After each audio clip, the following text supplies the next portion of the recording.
રાજ્યના વન અને પર્યાવરણ, ક્લાઇમેટ ચેન્જ અને વિજ્ઞાન અને પ્રાદ્યોગિક વિભાગ તથા જામનગર જિલ્લા પ્રભારી મંત્રી અર્જુનભાઈ મોઢવાડિયાએ જામનગરમાં Gujarat livelihood promotion company limited દ્વારા આયોજિત ત્રિદિવસીય સશક્ત નારી મેળાનો શુભારંભ કરાવ્યો હતો. એમ્યુઝમેન્ટ પાર્કની પાછળ જેએમસી ગ્રાઉન્ડમાં તારીખ 22, 23, 24 ડિસેમ્બર દરમિયાન આયોજિત મેળામાં વિવિધ 100 જેટલા સ્ટોલ રાખવામાં આવ્યા છે, જેની મંત્રી સહિત મહાનુભાવોએ મુલાકાત લીધી હતી અને કાર્યક્રમમાં મહાનુભાવોના હસ્તે પ્રગતિશીલ મહિલાઓનું પ્રશસ્તિપત્ર આપી સન્માનિત કરવામાં આવ્યા હતા. મંત્રી અર્જુનભાઈ મોઢવાડિયાએ જણાવ્યું હતું કે સશક્ત નારી મેળો માત્ર એક કાર્યક્રમ નથી, પરંતુ નારી શક્તિમાં વિશ્વાસ વ્યક્ત કરવાનો, નારીમાં આત્મવિશ્વાસને મજબૂત કરવાનો, મહિલાઓને આત્મનિર્ભર બનાવવાનો એક સશક્ત પ્રયાસ છે. ગુજરાત સરકાર હંમેશા મહિલાઓને સમાજના કેન્દ્રના સ્થાને રાખી વિકાસની નીતિઓ ઘડી છે.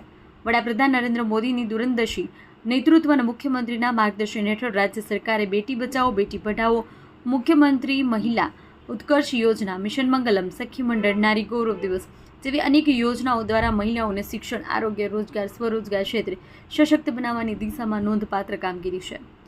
સશક્ત નારી મેળો મહિલા સ્વસહાય જૂથો, ગ્રામ્ય અને શહેરી મહિલાઓ, કારીગર બહેનો અને મહિલા ઉદ્યોગકારો તેમની પ્રતિભા, કુશળતા, સર્જનશીલતા પ્રદર્શિત કરવા માટે એક ઉત્તમ મંચ પૂરું પાડે છે.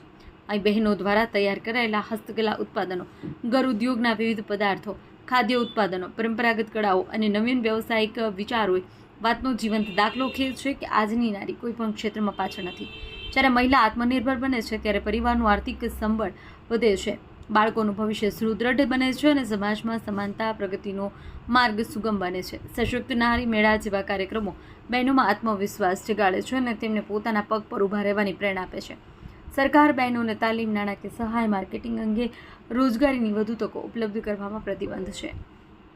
ધારાસભ્ય રાઘવજી પટેલે જણાવ્યું કે રાજ્ય સરકાર મહિલાઓને આર્થિક, સામાજિક તથા શૈક્ષણિક રીતે સશક્ત બનાવવા માટે પ્રતિબદ્ધ છે. જામનગર જિલ્લાની બહેનો આજે હસ્તકલા, ગૃહ ઉદ્યોગ, કૃષિ આધારિત પ્રવૃત્તિઓ અને અન્ય સ્વરોજગાર ક્ષેત્રોમાં નોંધપાત્ર પ્રગતિ કરી રહી છે. આ પ્રકારના કાર્યક્રમોનું આયોજન તેમના પ્રયત્નોને વધુ વેગ આપવાનું એક મહત્વપૂર્ણ માધ્યમ છે. આ કાર્યક્રમમાં મેયર વિનોદભાઈ ખીમસુરિયા, ધારાસભ્ય સર્વશ્રી મેઘજી ચાવડા, દિવ્યેશભાઈ અકબરી, જિલ્લા કલેક્ટર કેતન ઠક્કર, જિલ્લા વિકાસ અધિકારી અંકિત પન્નુ, અગ્રણીઓ ડૉક્ટર વિનોદભાઈ ભંડેરી, બીનાબેન કોઠારી, રમેશભાઈ મુંગરા, જિલ્લા ગ્રામ વિકાસ એજન્સીના નિયામક Sharda Kathad, deputy municipal commissioner Zala, વિવિધ વિભાગના અધિકારીઓ, અગ્રણીઓ તેમજ બહોળી સંખ્યામાં મહિલાઓ ઉપસ્થિત રહ્યા હતા. કાર્યક્રમનું સફળ સંચાલન હરિદેવ ગઢવી દ્વારા કરવામાં આવ્યું હતું. આજે જામનગર ખાતે સશક્ત નારી મેળાનું ઉદ્ઘાટન કર્યું અને એમના સ્ટોલો પણ જોયા.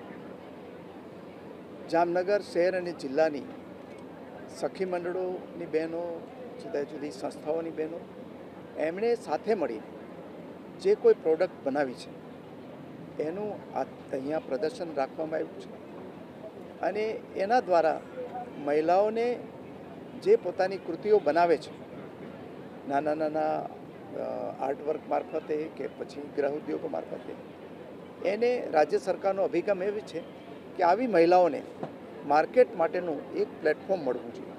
એ આ મેળા દ્વારા એને પ્લેટફોર્મ મળે છે અને લોકોને પણ જે મોટે ભાગે સ્થાનિક ખરીદી કરવાની હોય છે, સ્થાનિક પ્રોડક્ટની, એના માટેની પણ અહીંયા એને તક મળે છે અને એના દ્વારા મહિલાઓની ઇન્કમમાં વધારો થવાની સાથે એની જે સ્કિલ છે એને પણ પ્રોત્સાહન મળે છે.